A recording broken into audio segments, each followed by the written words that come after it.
How to change an email address on a Facebook account on a computer. Hello everyone.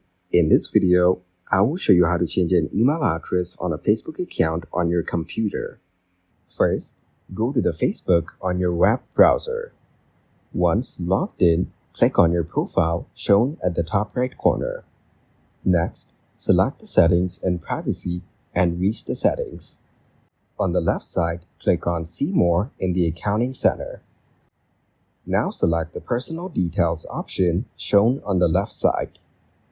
In the Account Info, you will find your email address and phone number. Following that, click on Add New Contact and select Add Email. Next, enter your email address and tick Facebook.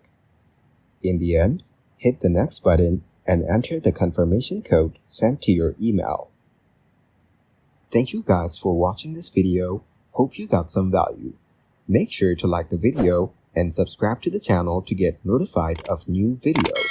See you in the next one.